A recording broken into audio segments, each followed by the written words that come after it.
거꾸로 신약 성경에서 복음을 교리적으로 잘 요약해 놓은 것이 로마서 5장이라고 생각을 합니다. 여러분, 복음이라고 하는 것이 무슨 뜻이죠? 문자 그대로 복된 소리 아니겠습니까? 헬라어로는 유앙겔리온이라고 얘기하고 영어로는 굿 뉴스라고 얘기하잖아요. 문자 그대로 복된 소식 또는 기쁜 소식이라고 하는 뜻이지요. 자, 기쁜 소식 중에서도 가장 기쁜 소식이 무엇일까요? 하나님이 나를 사랑하신다, 하나님이 우리를 사랑하신다 라고 하는 것 아니겠습니까? 우리 이 시간 한번 복음으로 한번 인사할까요? 하나님이 당신을 사랑하십니다. 한번 인사 한번 나눌까요? 예, 듣기 좋지요? 복음이기 때문에 그래요. 근데 중요한 것은 로마서 5장 말씀을 보게 되면 언제 하나님이 나를 사랑하시고 우리를 사랑하셨느냐 라고 하는 질문이에요. 자, 언제 하나님이 저와 여러분들을 사랑하셨는지 아십니까? 로마서 5장을 보게 되면 타이밍을 세 가지 부사와 함께 우리에게 소개하고 있죠. 우리가 아직 연약할 때, 연약하다라고 하는 것은 우리가 유치한 가운데 있을 때 하나님께서 벌써 우리를 사랑하셨다는 얘기고요. 그 다음에 두 번째는 우리가 아직 죄인으로 있을 때, 그러니까 우리가 의로워진 다음 하나님께서 우리를 사랑하셨다라고 하는 그런 얘기가 아니고요. 우리가 아직 죄인으로 있을 때 하나님께서 벌써 우리를 사랑하셨다는 얘기고요. 더 나아가서 엄청난 말씀을 합니다. 우리가 하나님과 원수로 있을 때, 하나님과 원수로 행할 때 벌써 하나님께서 우리를 사랑하셨다라고 하는 얘기예요. 그래서 아들 독생자 예수 그리스도를 세상에 보내주셨다라고 하는 겁니다. 자, 이 복음을 그림으로 그려서 아주 이해하기 쉽게 우리에게 소개하고 있는 내용이 누가복음 15장입니다. 복음을 아예 스토리에 담아가지고 우리에게 이해하기 쉽게 소개한 복음이 오늘 본문 말씀에 나와 있는 소위 탕자의 비유가 되겠습니다. 이 탕자의 비유는요, 복음 중에 복음을 우리에게 소개합니다. 그래서 종교개혁자 마틴 루터라고 하는 사람이 무슨 얘기를 했는가 하면은 신구약 성경이 모두 1189장인데 신구약 성경 가운데 가장 중요한 한 장을 꼽으라고 한다면 당신은 주저없이 누가복음 15장을 선택하겠노라고 했습니다. 그만큼 여기에 복음의 엑기스가, 복음의 본질이 스토리 가운데 비유 속에 들어있다라고 하는 얘기예요. 자, 본문 말씀 누가복음 15장 11절에서부터 여기 마지막 절까지 나와 있는 전체적인 내용이 무슨 내용입니까? 어떤 아버지에게 두 아들이 있었다는 것이죠. 근데 이 둘째 놈이 아버지가 버젓이 건강하게 살아있음에도 불구하고 돌아가실 때 나누어 줘야 될 유산 미리 달라는 것입니다. 아니, 세상에 이런 못된 놈이 있습니까? 아, 이거 칼만 안 드는 강도 아니에요? 아니, 세상에 불효 자식 중에도 이런 아버지가 지금 시퍼렇게 지금 건강하게 살아계심에도 불구하고 내게 돌아올 유산 미리 달라는 거예요. 그래서 또 챙겨주었어요. 유대나라 법으로 따지면은 형 같은 경우에는 아버지 재산의 3분의 1을 차지하게 되어 있고 차자 같은 경우에는 3분의 1을 법적으로 차지하게 되어져 있습니다. 그래서 3분의 1을 떼어가지고 줬더니만 아니나 다를까 이놈이 모든 재산을 다 처분하더니만 달러로 바꾼 다음에 멀리 이민을 가버리고 만 거예요. 먼 나라에 가가지고 부어라 마셔라 하면서 엔조이 인생을 살게 됩니다. 쉽게 번 돈 쉽게 쓰듯이 쉽게 쥐어준 돈 쉽게 쓰게 되어 있습니다. 벌기가 힘들 것이지요, 번 돈 쓰기로 들면 잠시 잠깐입니다. 결국 완전히 빈털털이 알거지가 되었어요. 완전히. 아니, 더군다나 지금 그 나라에 오늘 여기 본문 말씀 그 앞절을 보게 되면은 IMF가 터졌습니다. 그 나라에 크게 흉년이 들지라고 그랬습니다. 물론 친구들도 가까이 했던 친구들도 다 떠나갔고요. 설상가상격으로 그 나라가 IMF가 터져가지고 결국 이 탕자가 남의 집 모습으로 들어가게 됩니다. 거기서 하는 일이 돼지 치는 일을 했고, 거기서 먹는 양식이 돼지들이 먹는 쥐염 열매로 배를 채우고자 했지만 그것마저 주는 사람이 없었다라고 합니다. 비로소 탕자가 여기서 지금 땅을 치면서 통곡을 하며 후회를 하게 됩니다. 비로소 그 자리에서 아버지 집을 생각하게 된 거예요. 내 아버지 집에는 양식이 풍족한 품꾼들이 얼마나 많은고 나는 여기서 주려 죽는구나. 그래서 이 탕자가 마침내 무슨 결단을 내리는가 하면, 여기서 이런 삶을 살기보단 차라리 아버지 집으로 돌아가서 모습 중에 한 사람으로 사는 것이 낫겠다 해서 떠날 때는 당당하게 아들 자격으로 아버지 집을 떠났습니다마는, 돌아올 때는 모습의 자격이 아니라, 아들의 자격이 아니라 모습의 자격으로 아버지 집에 돌아옵니다. 자, 혹시나 하면서, 탕자가 혹시나 하면서 마음을 졸이면서 돌아왔는데 결과는 역시나였습니다. 상거가 먼데, 거리가 굉장히 멀리 떨어져 있는데 아들이 아버지를 알아본 것이 아니라 아버지가 먼저 아들을 알아보고 그야말로 버선바람으로 뛰쳐나오기 시작을 합니다. 자, 이민을 갔던 아들은 아버지를 잊은 지 오래되었습니다마는 아버지는 그럴 수가 없는, 이 탕자가 집을 떠난 그 다음 날부터 대문 밖에 아니면 동구 밖에 나가가지고 서성거리면서 그 아들을 기다리고 있습니다.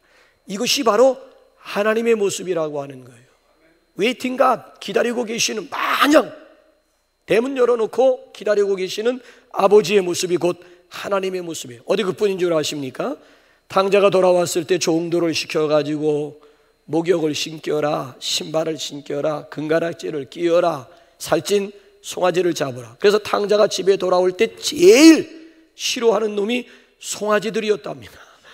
왜냐하면 이게 잔치판을 벌이려면 송아지 몇 마리, 또 여러분 요리 중에 최고급 요리가 송아지 요리라고 하는 거 아시지요? 웬만한 사람들 같으면 아예 엄두도 내지 못해요. 그러니까 탕자가 집에 돌아왔을 때 아버지는 최고 대우를 한 거예요. 송아지 잡으라고 하면 양을 잡아도 되잖아요. 양, 암소를 잡아도 되잖아요. 그런데 유독 송아지를 잡으라고 했다라고 하는 것은 탕자를 최고 대우한 거예요. 더군다나 탕자에게 신발을 신겨라, 금가락지를 끼워라. 그 당시 종이나 노예들에게는 신발이 없습니다. 그래서 그의 신분을 알기 위해서는 신발만 보면 그가 자유인인지 노예인지 종인지 모습인지는 발만 보면 알 수가 있었다고 하잖아요. 그런데 보세요, 탕자가 돌아왔을 때 신발 신겨라, 손에다가 금가락지를 끼워라라고 하는 것은 탕자는 돌아올 때 모습의 생각, 모습의 자격으로 돌아왔습니다마는 아버지는 여전히 그를 아들 대우하겠다는 거예요. 여러분, 이 아버지의 이 모습 여러분 이해하실 수가 있겠어요? 뭐 이민 갔다가 금의 환영했다는 얘기도 아니잖아요. 먼 나라에 가서 무슨 박사학위 받아가지고 돌아왔다는 얘기도 아니잖아요. 아버지의 재산을 반강도질해가지고 아버지 보기 싫다고 멀리 떠나가 버린 놈, 결국에는 알거지가 되어가지고 빈털터리가 되어서 돌아온 거예요. 이건 애비망신이고, 이건 집안망신이고, 이건 가문 망신이 아닐 수가 없는 거. 그럼에도 불구하고 그런 것 전혀 아랑곳하지 않고 그냥 탕자를 있는 모습 그대로 용납하고 용서하시고 그대로 받아주는 이 아버지의 모습, 여기에 복음이 들어있다니까요. 탕자가 돌아와서 잘해서 아버지가 탕자를 사랑해 주고 아들 대우해 줬다라고 하는, 이건 율법주의입니다. 탕자가 예수를 믿고 거룩해지고 선한 일을 많이 해서 하나님의 사랑을 받게 되었다더라. 이건 율법주의라니까. 본문 말씀은 지금 율법주의가 아니에요. 지금 복음 중에 복음을 얘기하고 있는 거예요. 탕자에 있는 모습 그대로를 용납하시고 그대로 맞아주시는 아버지. 보세요, 지금 누가복음 15장 말씀을 읽으시면서 어디 탕자의 과거를 아버지가 묻던가요? 너 어디 갔다 왔냐? 얼마나 남겼냐? 뭐 하다 지금 왔냐? 탕자의 과거를 아버지가 묻고 있더냐고요? 절대 과거에 대해서 묻지 않습니다. 과거 어떤 삶을 살았든지 간에 절대 과거가 문제가 되지도 않고 알려고 하지도 않아요.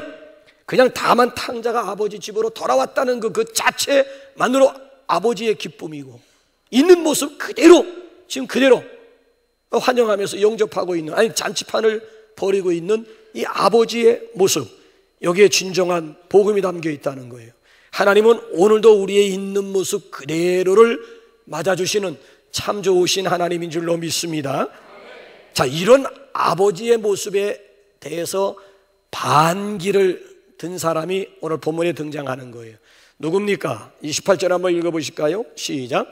그가 노하여 들어가고자 하지 아니하거늘 아버지가 나와서 구원한대. 자, 보세요. 아버지의 이런 처사에 대해서 누가 노골적으로 분노했다는 얘기죠? 탕자의 형님, 즉 맏아들이었다라고 하는 얘기예요. 자, 맏아들은 아버지를 향해서 원망 차원이 아니고 분노를 표현했다는 거예요. 분노했다는 거예요. 아버지가 하시는 일에 대해서 분노했다라고 하는 얘기예요. 그러니까 여기에 하나님의 안타까움인, 여기에 아비의 아픈 마음이 있는 거예요. 그 외에 맏아들도 아버지의 기쁨에 함께 동참하지를 못하고 오히려 기뻐해야 되는 그 순간에 분노를 여기 지금 표시하고 있는 것이지요. 자, 여기다 초점을 맞춰보게 되면은 네 가지 이유 때문에 그래요. 네 가지 이유. 그 첫째가 뭔가 하면 생각의 차이예요. 보세요.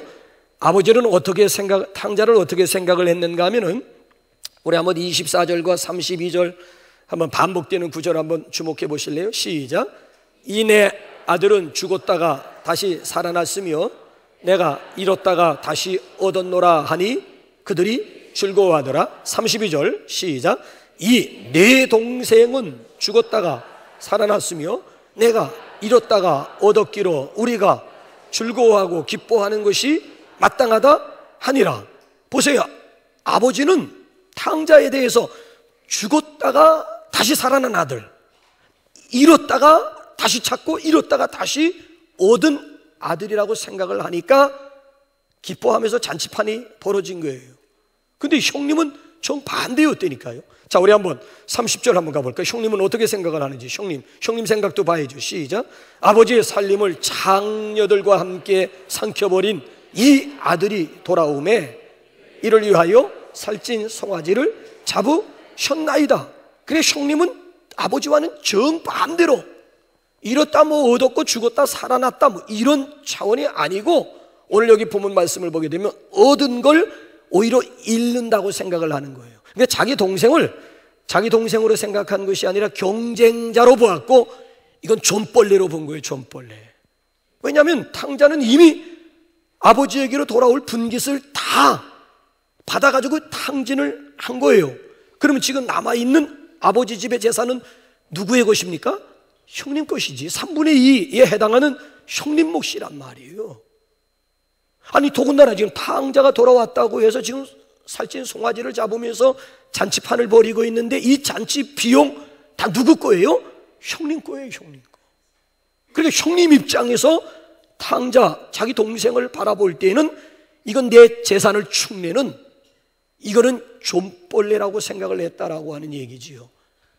그러니까 이 탕자 형님은 모든 것을 다 물질 중심으로 보니까 오히려 그 순간에 기뻐하지 못하고 분노할 수밖에 없었다는 거예요. 형님은 생명 중심의 가치관이 아니고 물질 중심의 가치관을 가지고 있는 사람들의 대표라고 할 수가 있는 거예요. 한번 생각해 보세요. 목숨이 귀중한 겁니까? 아니면 물질이 귀중한 거예요? 목숨이 중요해요? 물질이 중요해요? 계속 울리네요. 자, 어쨌든 좌우지간 뭘 얘기하려다가 했는지 맥이 이렇게 끊어지고 말았습니다만, 그래서 여러분 들어오실 때 화면을 보시면은 예배 준비 가운데 첫 번째가 휴대폰을 꺼주세요, 아니면 무음으로 해주세요라고 하는, 이거 화면을 안 보시면은 우리가 종종 저런 실수를 할 수가 있어요. 핸드폰도 1시간 동안 예배하도록, 쉬도록 이렇게 좀 만들어줄 필요가 있지요. 어쨌든 좌우지간 오늘 여기 보게 되면 생각의 차이 때문에 기뻐해야 되는 순간에도 분노할 수밖에 없었다. 두 번째로는요, 형제의식의 상실입니다. 자, 맏아들은 형제의식이나 가족 공동체 의식이라고 하는 것은 전혀 없습니다. 여러분, 가족이 좋다는 이유가 뭐예요? 남이 아니고 가족이 좋은 이유를 여러분 한번 대보세요. 가정 안에서는 뭐든지 다 용납이 되고 용서받을 수 있다라고 하는 것 아니겠습니까? 아니면 얼마든지 허물을 덮어줄 수 있다라고 하는 것 아니겠습니까?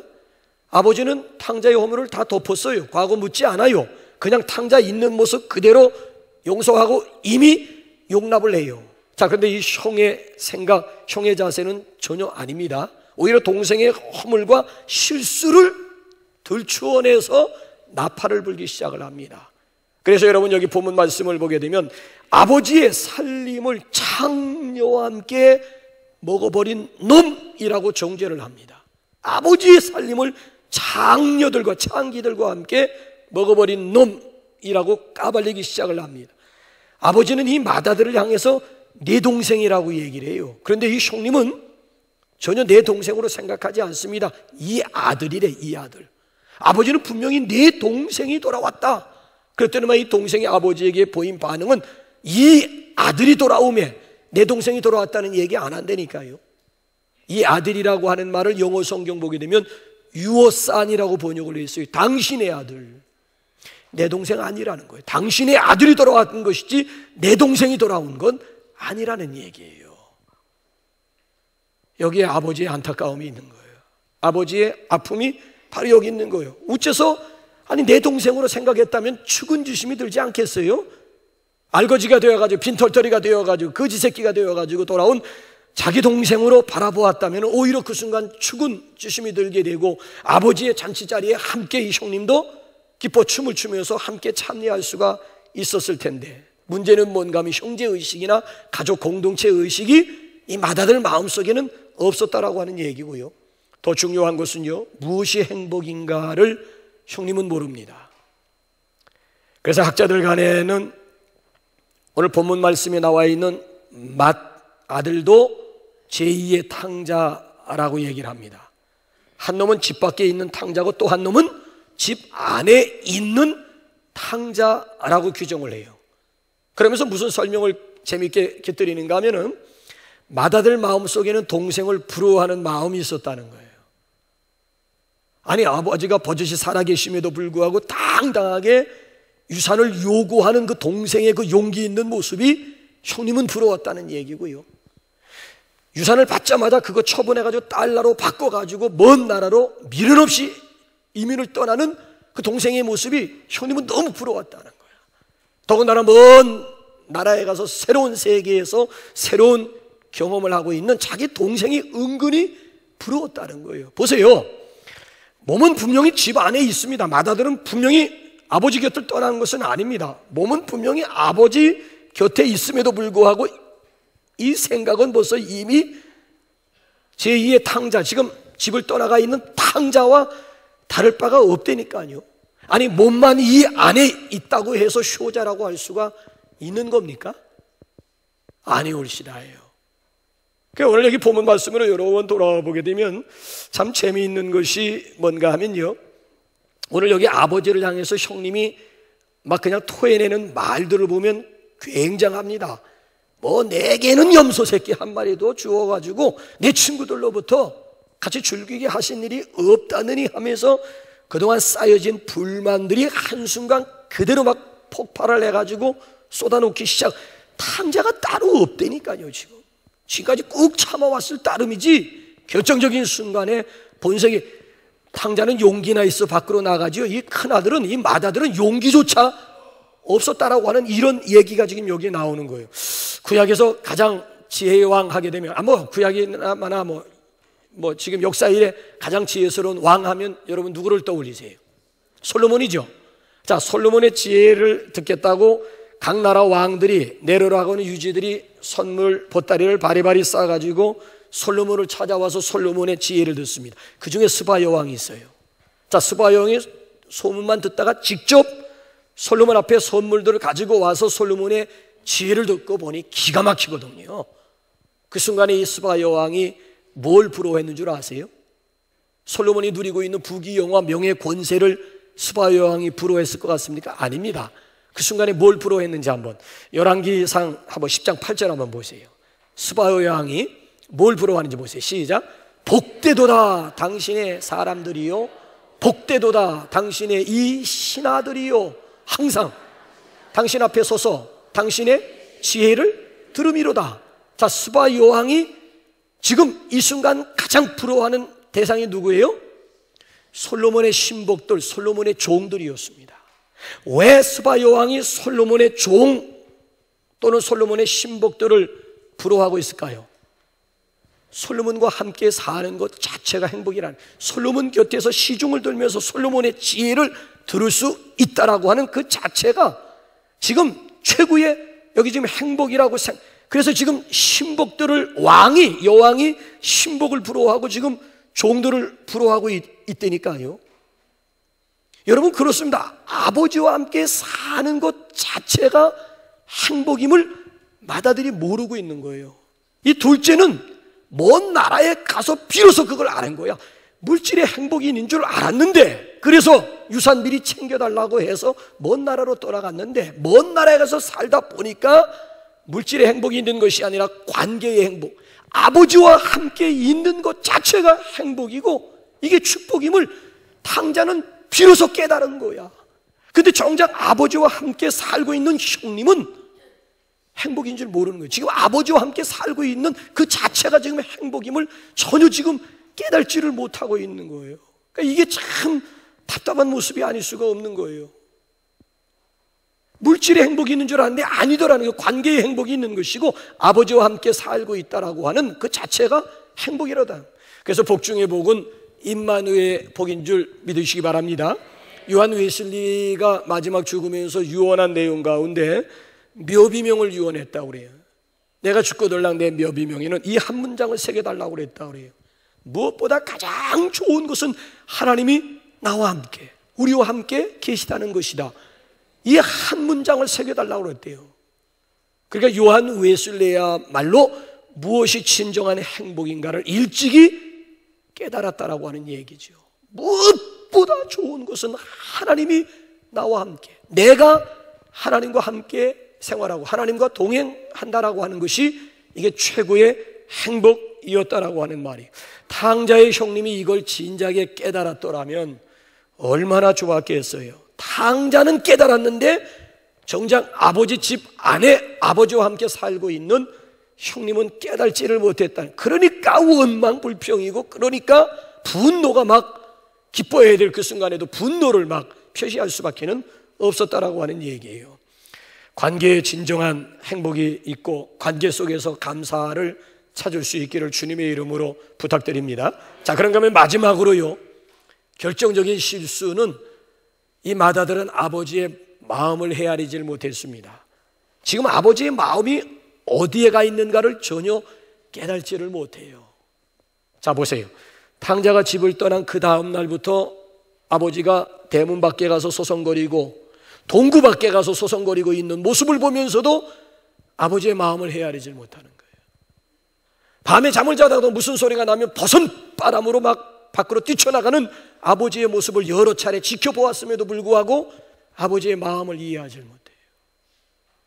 더군다나 그전에는 저녁만 된 문단속 철저하게 하시던 아버지가 탕자가 집을 나간 이후로는 밤에 대문을 걸지 않고 주무시는 아버지의 그 모습을 보면서도 그 아버지의 중심과 아버지의 마음을 헤아리지 못하는 거예요. 만약에 아버지의 이런 행동을 통해서 아버지의 중심과 아버지의 마음을 헤아릴 수만 있었다면 오늘 과연 결정적인 순간에 분노를 표시할 수가 있었을까요? 오히려 아버지의 기쁨에 함께 동참하면서 그 기쁨을 함께 누릴 수 있었지 않았을까요? 몇 년 전 괌에서 칼 여객기가 추락하는 바람에 장래가 촉망한 정치인 한 사람이 희생을 당했지요. 기억하세요? 누군지? 신기아 의원이라고 혹시 기억하십니까? 그때 신기아 의원이 잘 나가던 때예요. 이런 비보를 적게들은 노모가 막 가슴을 치면서 막 통곡하면서 너무너무 슬퍼가지고 곡기를 끊었어요. 곡기 끊은 지 50일 만에 결국 아들이 있는 곳으로 가버리고 말았어요. 그렇다고 해서 이 노모에게 아들, 딸들이 없느냐? 있어요. 신기아 의원이 막내였는데 형님들도 있고 누님들도 있습니다. 그 밑에서 손자, 손녀들이 얼마나 많은지 모릅니다. 그럼에도 불구하고 그 많은 자식들, 그 많은 손주들이 있지만은 막내 신기아를 대체하고 신기아를 대신할 만한 아들이 없었다라고 하는 얘기예요. 막내가 없는 세상에 살 의미가 없다. 막내가 없는 세상에 살 재미가 없다. 그래서 스스로 이 노모가 곡기를 끊은 지 50일 만에 아들이 간 곳으로 결국 따라가고야 말았다는 거예요.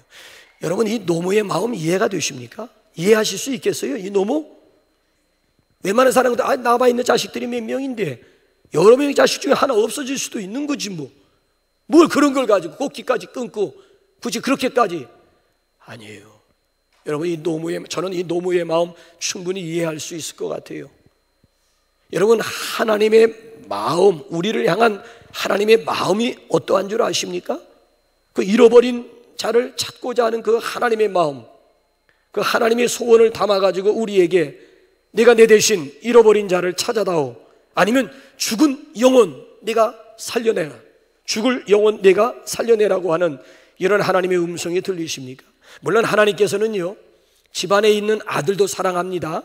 그러나 집을 나간 아들도 사랑해요. 자, 목자 되신 하나님은 우리 안에 있는 양들 물론 사랑합니다. 그러나 우리 밖에서 지금 방황하고 있는 양도 하나님이 사랑해요.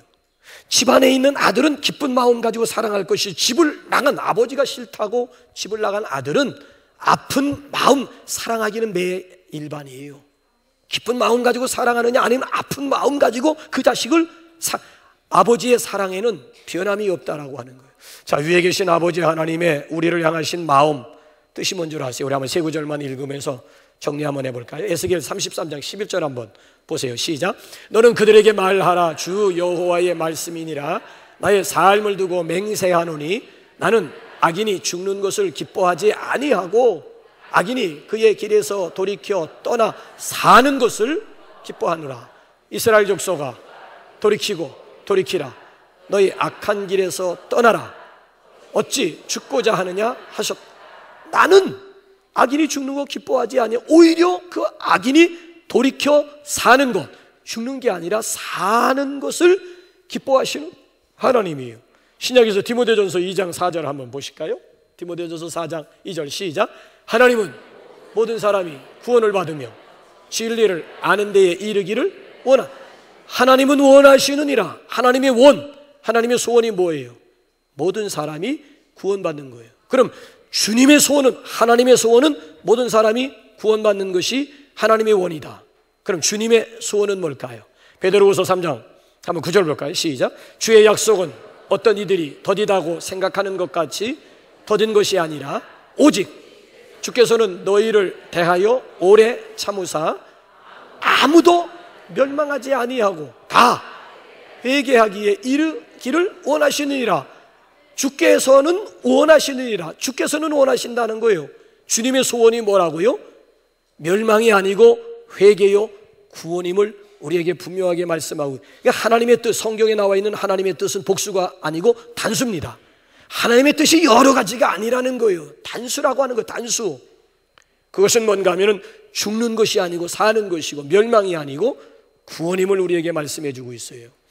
오늘 우리는 마다들을 통해서 중요한 교훈 하나를 깨달아야만 됩니다. 이 둘째가 불신자를 대표한다면은 여기 마다들은 우리 믿는 사람들의 자화상입니다. 탕자 비유를 예수님이 들려주게 된 동기가 뭔 줄 아세요? 한번 1절 2절 한번 보실래요? 시작. 모든 세리와 죄인들이 말씀을 들어 가까이 나오니 바리새인과 서기관들이 수군거려 이르되 이 사람이 죄인을 영접하고 음식을 같이 먹는다 하더라. 자, 여기 나와 있는 이 바리새인과 서기관들은 종교인이에요. 누구보다도 하나님을 잘 믿는다고 스스로 자처하는 사람들이에요.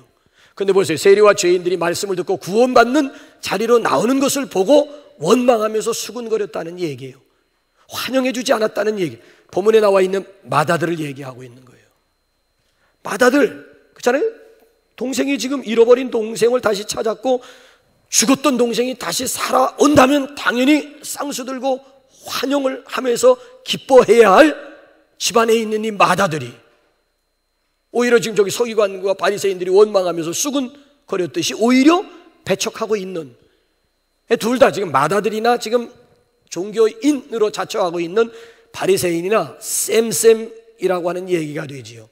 그래서 비유의 무게는 둘째 아들에게 있는 것이 아니라 첫째 아들에게 있습니다. 전반부는 탕자의 가출로 시작됩니다만 후반부 25절부터 마지막 32절까지는 맏아들, 첫째 아들의 스토리로 막을 내리고 있습니다.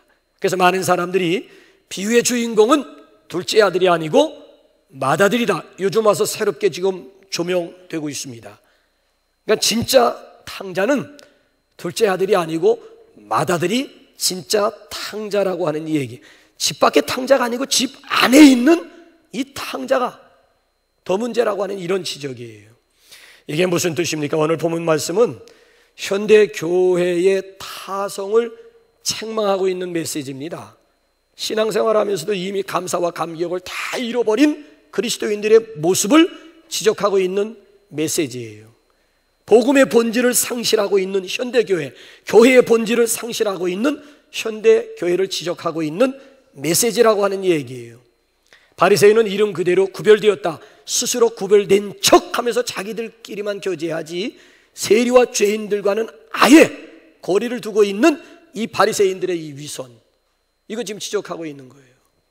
자칫 잘못하게 되면 우리 교회인들이 자기들끼리만 교제하게 되면, 그리고 세상 밖에 대해서는 아예 무관심하거나 아예 담을 쌓게 되면 여기 나와 있는 바리새인이나 여기 나와 있는 맏아들이나 우리나 다를 바가 없다라고 하는 얘기예요. 그래서 결론은 서기관과 바리새인들의 생각이 달라져야 된다는 거예요. 맏아들의 생각과 자세가 달라지지 않으면 아무리 집을 나간 탕자가 다시 돌아왔다 할지라도 이 집안에 머물 수가 없다는 거예요. 그렇잖아요. 아예 노골적으로 막 분노를 바라고 막 도끼 눈으로 쳐다보고 막 그냥 궁시렁거리기 시작을 하면 탕자가 마음 편히 아비 집에서 마음 편안하게 살 수 있겠느냐는 거지요. 얼마나 견디겠어요? 얼마나 버티다가 결국 또다시 집을 뛰쳐나갈 수밖에는 없다라고 하는 거예요. 인도뿐만이 아니라 전 세계인들의 존경과 사랑을 한 몸에 받았던 간디가 이런 말을 합니다. 나는 예수는 좋으나 교회는 싫다. 어떻게 해서 이런 말을 했는지 아십니까? 간디가 영국으로 유학을 갔을 때 기숙사에서 룸메이터를 만났어요. 그 룸메이터가 신실한 크리스찬이었습니다. 그의 사언 행을 보게 되면 나무랄 데가 없는, 같은 동료지만 너무나 그렇잖아요, 닮고 싶은, 알고 보니까 그 안에 예수가 있는 거예요. 자기 동료 안에 예수가 들어있는 거예요. 그래서 결국 이 동료가 간디를 향해 가지고 복음을 제시했습니다. 전도를 했어요. 네가 믿는 예수라면 나도 믿고 싶다. 이래서 이분이 조상 대대로 믿어온 힌두교를 내려놓고 예수를 믿으려고 작정을 했습니다. 그래서 아주 큰 맘 먹고 주일날 예배당을 찾아간 거예요. 그랬더니만 안내하는 분들이 집사님인지 권사님인지는 모르겠습니다만은 안내하는 사람들이 아예 문전박대를 한 거예요. 여긴 백인들만 들어가 예배드리는 것이다. 너같이 유색 인종은 예배당 안으로 들어가, 아예 문전박대, 아예 문전에서부터 아예 거부를 해버리고 막, 여기서 간디가 상처를 받고 마음의 문이 확 닫혔어요. 그래서 하는 얘기가 나는 예수는 좋으나 교회는 싫다. 무교회주의자가. 근데 간디의 사상이나 철학이나 그의 가르침의 배경을 보게 되면은 어디서 많이 우리가 보았고 들었던 말씀, 산상수훈이 그 기초를 이루고 있다라고 하는 거 아십니까? 마태복음 5장, 6장, 7장에 나와 있는 그 내용, 간디 사상에 엄청난 영향력을, 그러니까 예수는 너무 좋은데 교회는 싫다라고 되어버리고 만 거예요. 만약에 여러분 간디가 독실한 크리스찬이 되었더라면 오늘날 세계에 미치는 기독교 영향력이라고 하는 것이 과연 어떠했을까요? 근데 기존 멤버들의 그 편협 또는 고집, 아집, 편견, 아니면 이 무지가, 무관심이 결국 한 사람의 그렇잖아요, 마음을 완전히 돌려놓고 말았다라고 하는 얘기. 교회 성장을 결국 누가 방해한 거예요? 기존 신자, 맏아들이 교회 성장을 방해한 결과가 되고 만 거예요. 그래서 이 아침에 우리가 하나님 앞에 아비의 마음을 구해야 됩니다. 우리에게는 아비의 마음이 필요합니다. 바리새인과 서기관들 아니고요, 마다들 아니고요. 우리에게는 아비의 마음이 필요해요. 예수님의 긍휼지심, 예수님의 측은지심이 오늘 우리에게도 필요한 거예요. 이런 아비의 마음을 가지고 우리가 거리로 나가야 되고, 이런 아비의 마음을 가지고 이번 주간에 우리의 나다나엘을 찾아가서 추수감사 주일날 우리가 저들을 하나님 앞으로 인도하면서 초청, 아비의 마음이 있어야 됩니다. 아비 마음 가지지 않으면 의미가 없는 거예요. 그래서 우리 하나님 앞에 아비의 마음을 구하는, 그래서 다음 주일날이 추수감사 주일이잖아요. 1년, 지금까지 지내온 1년을 우리가 곰곰이 생각하면서 우리 중심으로 하나님 앞에 감사하는 절기이기도 하지만은 영적인 추수가 이루어지는, 그래서 아버지의 기쁨에 우리 함께 동참하는 뜻있는 주일이 될 수 있기를 주님의 이름으로 축복합니다. 우리 시간 찬양하겠습니다.